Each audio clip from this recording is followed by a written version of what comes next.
ficar. Também, perfeito, boa lembrança. Tem dessas também, meu povo. E agora tem Lauro Lopes, direto do cenário do confronto do time de Hugo Eduardo, passando as primeiras informações pra gente. Fala, Bel, tudo bem? Meio bom dia, meio boa tarde a todos vocês aí, né? A todo mundo que tá ligado no Alterosa Esporte e a galera da bancada democrática. Pois é, já estamos por aqui no Gigante da Pampulha com informações do jogo. De acordo com a Minas Arena, a previsão de público é de 39 mil torcedores. A última parcial, divulgada oficialmente pelo Cruzeiro, apontou que 30 mil cruzeirenses já garantiram ingressos para esse jogo decisivo da semifinal.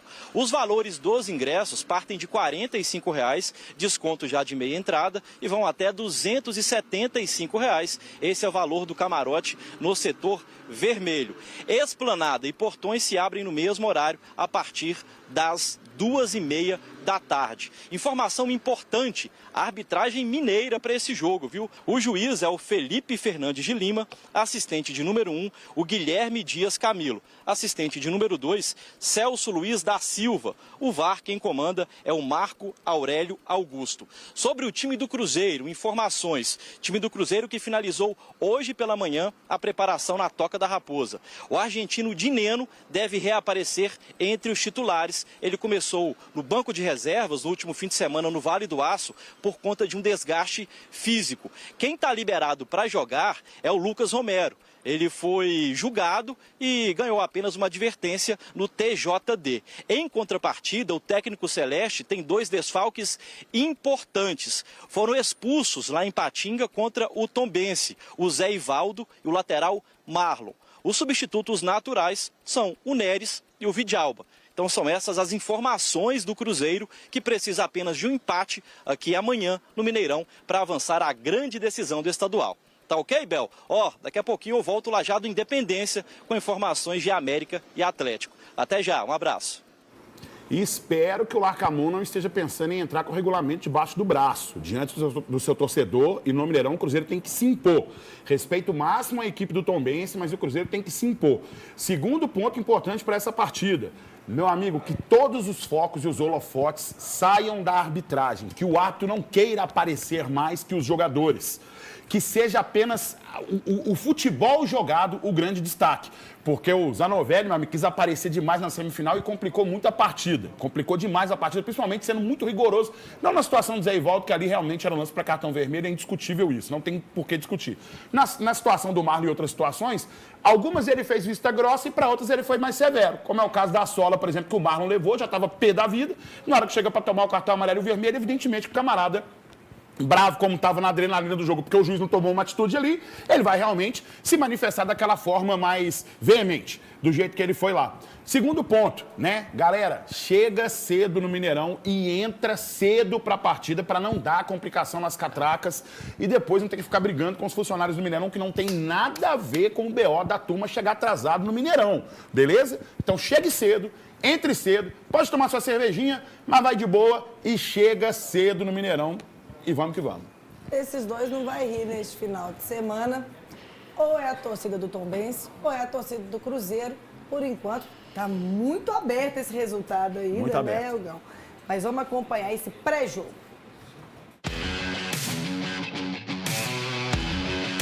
Desfalcado, mas com sangue nos olhos em busca da classificação para a final do Campeonato Mineiro. É assim que o Cruzeiro recebe o Tombense para o jogo de volta da semifinal. Por conta da melhor campanha, o Cruzeiro precisará apenas de um empate para chegar à grande decisão, o objetivo desse início de temporada. Ficou de bom tamanho porque definimos em nossa casa. E Cruzeiro no Mineirão está trabalhando muito para ser protagonista, para ser dominante, para ganhar muitos jogos em casa. Um time que vai fazer tudo para estar na final do torneio. Já o Tombense precisará marcar gols contra o time celeste. Na primeira partida, com 2 a mais em campo, o placar não saiu do 0-0.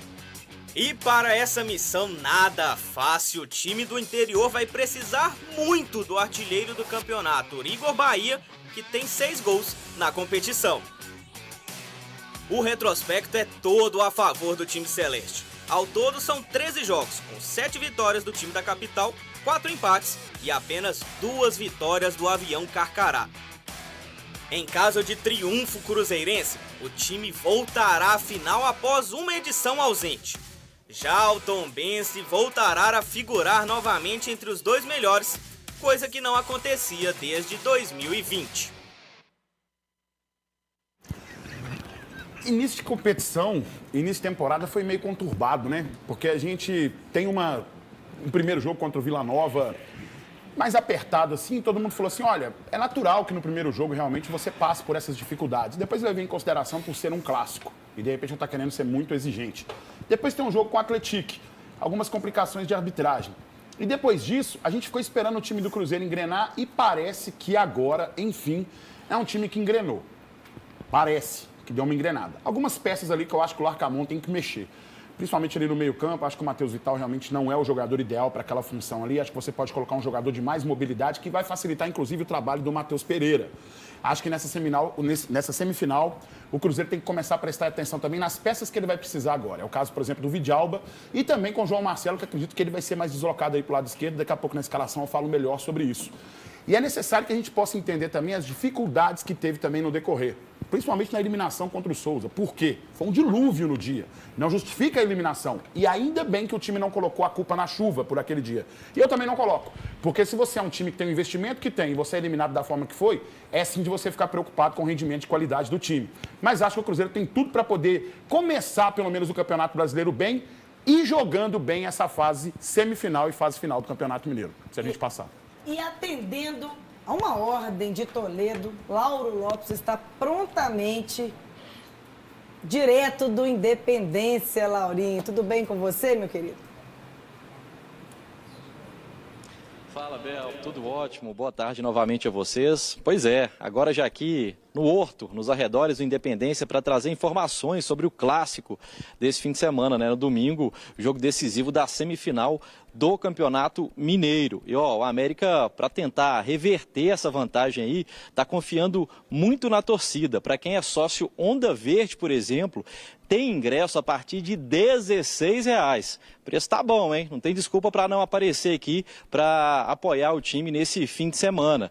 E aí os ingressos por parte do América variam até desse valor, né, de 16 até R$180. A entrada da torcida americana acontece pelos portões de número 3, 4, 6 e pelo portão C, aí é camarote, elite americana, tipo Toledo e a família dele. A torcida alvinegra terá acesso a 1.900 ingressos. Atenção, detalhe muito importante, a venda para a torcida alvinegra é apenas online e começa hoje só às 7 horas da noite. Então, pouco tempo para quem vai comprar ingresso para essa partida de domingo. Tá ok? Então fica essa dica aí para a torcida alvinegra. A entrada do torcedor visitante acontece por 2 portões, portão de número 2 e também portão de número 10. Uma informação também, a exemplo, né, do outro jogo da semifinal do Cruzeiro e Tombense, a arbitragem também será mineira. O América tinha pedido a arbitragem de fora, mas um sorteio na Federação Mineira de Futebol definiu que a arbitragem será mineira para esse clássico, que decide vaga na final. Quem comanda, então, esse trio de arbitragem é o André Luiz Schettino. O assistente de número 1 é o Felipe Alan Costa de Oliveira. Assistente de número 2 é o Magno Arantes Lira. Quem comanda o VAR é o Wagner Helway. Tá ok, Bebel? Satisfeito, Toledinho? Satisfeito, né? E torcendo para que seja uma boa arbitragem. Nos últimos 2 jogos, nós não tivemos problemas nenhum com o árbitro de fora. Tomara que você, Schettino, também tenha uma boa atuação, certo? Não se preocupe, né, se tem uma torcida maior do que a outra, se vai ter pressão na rua na segunda-feira. Faça o que tem que fazer e o VAR também ajude o árbitro. A torcida atleticana compra os ingressos, compareça no estádio. A minha grande preocupação, eu tenho amigo que se o Galo pegar o Real Madrid e o City, eles ficam tranquilos. Mas se pegar um Criciúma, Goiás e tudo mais, eles ficam preocupados, porque eles sabem que quando o Galo relaxa, não dá certo. Minha maior preocupação nesse caso é a vantagem atleticana, porque historicamente o Campeonato Brasileiro de 2023 é prova disso, que nós perdemos para a turma que brigava contra o rebaixamento, que o Galo não abaixa a crista, não abaixa a espora e que vá para cima do América. Não, o Atlético já ganhou. O Rafael já falou isso aqui. Ô, Falei, Filipão, não. não precisa preocupar, não. Ô, Laurinho, daqui a pouco eu te aciono de novo, que eu sei que você tem muita informação de time, de treino também. E eu tenho uma dica agora para dar para vocês dois, gente, principalmente, né, que estão aí no... Essa bochecha aqui, ela cresceu à base de muito pão de queijo. Ó, com informações sobre os times agora, começando pelo América, que é o mandante da partida, né? O Coelho já treinou no CT Lana Drummond, hoje finaliza amanhã pela manhã a preparação para esse jogo diante do Atlético. O técnico Cauã de Almeida pode repetir a equipe se quiser, contudo, ele ganhou uma opção para esse jogo. O lateral Nicolas está recuperado de uma inflamação no dedo do pé esquerdo, está liberado e pode jogar. Contudo, é o Marlon que vem atuando ali como titular na lateral esquerda do América, né? Uma possibilidade seria o retorno do Ricardo Silva. Ele estava com edema na coxa direita e já vinha fazendo a transição nos últimos dias. O Ricardo Silva não esteve em campo na derrota do Coelho no último fim de semana lá na Arena MRV. Então, do lado americano é essa a situação. Já do lado alvinegro, o técnico Felipão, a exemplo lá do lado do América, né, já comandou o treinamento de hoje, tem mais um trabalho amanhã, igualmente na parte da manhã, para escalar de fato o time, né, que vai entrar em campo e buscar essa vaga na final. O Felipão também pode repetir o time, caso seja a opção dele. Contudo, o Fael até adiantou isso, né? O Atlético não tem que correr atrás do resultado. Essa é a obrigação do América. Então, o Luiz Felipe Scolari pode mudar um pouco o esquema tático, reforçando talvez o meio-campo, mudando um pouco a ideia de jogo da primeira partida para buscar essa vaga na grande decisão. Detalhe, como o Atlético venceu o primeiro jogo por 2-0, pode perder por até 1 gol de diferença, que mesmo assim garante vaga na grande decisão. Se o América vencer por 2 gols de diferença ou mais, aí é o Coelho que vai disputar a taça do Campeonato Mineiro. Beleza, Bel? São essas as informações, então, dos dois times. Daqui a pouquinho eu sei que tem escalação para essa galera tentar desvendar o mistério de quem estará em campo no domingo aqui no Independência. Muito bem informado o Lauro, né? Porque o América pode ter a volta do Ricardo Silva. Conversei hoje cedo com a assessoria do América, né? Ele treinou desde terça-feira, aquela fase de transição. É um grande back e ajuda muito se estiver bem. Eu acho que pelo lado atleticano eu fico muito na dúvida se o Filipão atende o desejo da torcida de colocar o Rubens. Quem me assiste lá no YouTube sabe que eu gosto demais do Igor Gomes, apesar de ter errado uma bola boba ali no momento em que a torcida perde a paciência de vez e grita o nome do Rubens no estádio. Mas o Rubens, pela fase, talvez, eu acho que a torcida hoje colocaria ele como titular indiscutivelmente. Mas eu repito aqui, o Igor é um cara que agrega demais para o elenco atleticano. Agora, o Cauã tem que entender que se o Rubens entrar, ele tem que ter 2 esquemas. Porque se o Rubens entra, ele joga mais pela esquerda, ele libera mais o Arana e o Paulinho fica mais solto. Porque o Rubens, às vezes, ocupa aquele espaço ao Arana. Então, Cauã, tem que prestar atenção nisso. Com o Rubens, é um esquema de jogo. Sem Rubens, é outro. Olha, neste momento...